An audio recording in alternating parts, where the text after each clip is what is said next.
নমস্কার, কেমন আছেন আপনারা? আজকে আমি ঘুগনি বানাবো। একটু অন্যরকম করে ঘুগনিটা। প্রথমে তেলের ওপর শুকনো লঙ্কা, তেজপাতা, এলাচ, লবঙ্গ, অল্প হিং, গোটা জিরা দিয়ে ভালো করে তেলটাকে ভেজে নেব। ভাজা হয়ে গেলে এদিকে পেঁয়াজ ও আলুগুলোকে ছোট ছোট করে কেটেছিলাম, সেগুলোকেও লাল করে ভেজে নেব।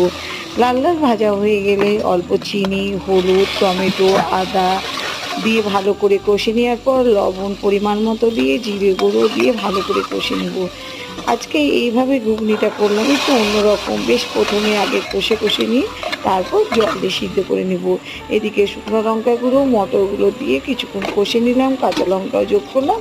তারপর গরম জল দিয়ে ৪-৫টা সিটি দিয়ে রেখে দিলাম। এইরকম করে ঘুগনিটা একটু অন্য টেস্ট, অন্যরকম, খেতেও কিন্তু খুব দুর্দান্ত। মুড়ি, লুচি, রুটি যা দিয়ে খাবেন দারুণ লাগে।